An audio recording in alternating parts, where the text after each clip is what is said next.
स्वप्नांना आकार देणारी तू, जिद्द ठेवणारी तू, हार न मानता तुझीच तू रहा. Good morning, welcome to another blog. आजचा दिवस खूप खास आहे आणि आजच्या दिवसाची सुरुवातसुद्धा खूप छान झाली आहे. सो ॲक्च्युली नेहमीचाच दिवस खासच असतो असं काही नाही आहे, बट आज मला एकदम पॉझिटिव्ह वाटतं. तशी मी पॉझिटिव्ह आहे, तसं मी इतकी नेगेटिव्ह राहत नाही, म्हणजे कितीही काही होऊ देत. सो इतकी नेगेटिव्ह राहत नाही मी. बट ना, व्लॉगिंग केल्यापासून मला खूप छान वाटतं आहे की म्हणजे जर आपल्याला शेअर करायला कोणतरी व्यक्ती लागतं, तर तसं जर माझ्या मनात काही असेल तर ते शेअर करण्यासाठी माझ्याकडे हा कॅमेरा आहे, हा प्लॅटफॉर्म आहे. सो ही पण गोष्ट खूप छान आहे माझ्यासाठी.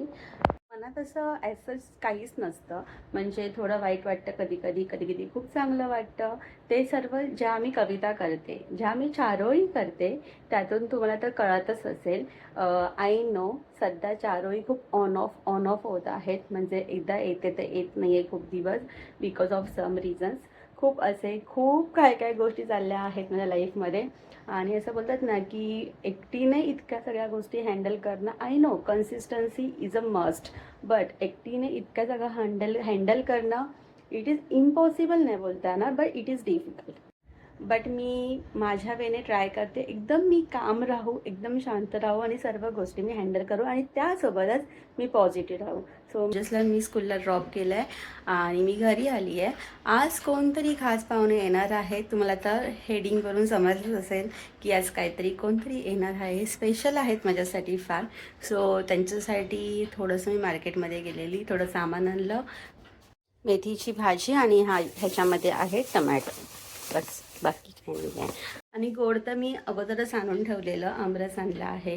सो तुम्हाला समजेल, आता मी पटकन बोलणार होती कोण येणार आहे, बट तुम्हाला लवकरच समजेल कोण येणार आहे. Stay tune. फायनली आता मी किचनमध्ये आलेली आहे जेवण करण्यासाठी. दुपारपासून मी बघत होती की आत्ता येईन, पण माझा हातच रिकामा होत नव्हता.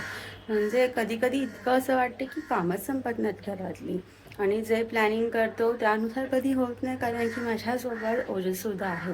सो त्याच्यामध्ये जे तो असतो, तो त्याचं खेळतो, पण तरी पण लहान मूल म्हटल्यावरती थोडा वेळ जातोच, आणि तितका माझा टाईम गेला. आणि आत्ता वाजले आहे 7 आणि ते लोक 9पर्यंत येतील, जे येणार आहेत ते. तर मी त्या किचनमध्ये आली आहे. ठीक आहे, थोडा लेट झालेला आहे, पण फटाफट करू, जितकं माझ्याने होईल तितकं फटाफट करेन. तर मी आता वरण भात, चपाती, बटाट्याची भाजी आणि पालेभाजी हे मी करणार आहे. सो आता आपण करायला घेऊया.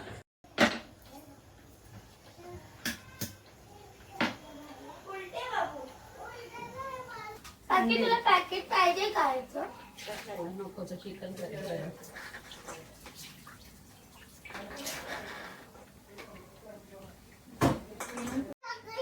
जेवणात नाही टाकायची? ओके.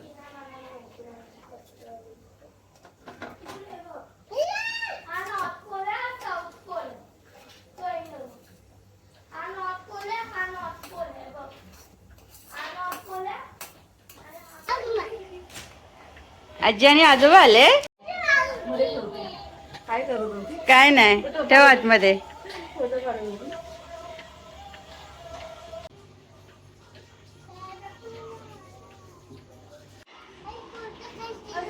व्हिडिओ काढते मी.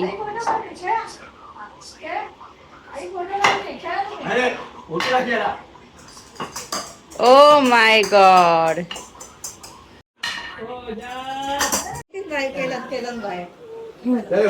हा बाय.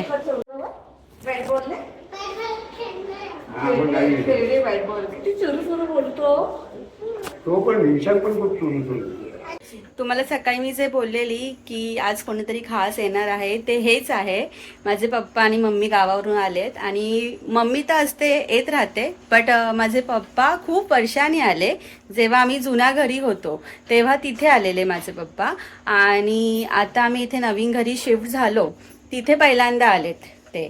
सो हेच होतं तर ओजस खूप वाट बघत होता, आजी आजी आजी. सो फायनली तो भेटला आणि ते रिॲक्शन मला कॅच नाही करता आले, कारण की मला कळलंच नाही ते कधी आले ते. सो नाहीतर मी ते येताना रिॲक्शन त्यांचे घेणार होती, कसं वाटत होतं, पण मला कळलंच नाही. मी ते आतमध्ये जेवण करत होती आणि माझी पण खूप घाई झाली, कारण की मला असं वाटलेलं की ते 10 वाजेपर्यंत येतील, बट ते खूप लवकर आले. सो फटाफट घाई ते आले आणि निघाले सुद्धा. सो असं होतं आजचा डे. सो असेच खुश राहा. Bye bye.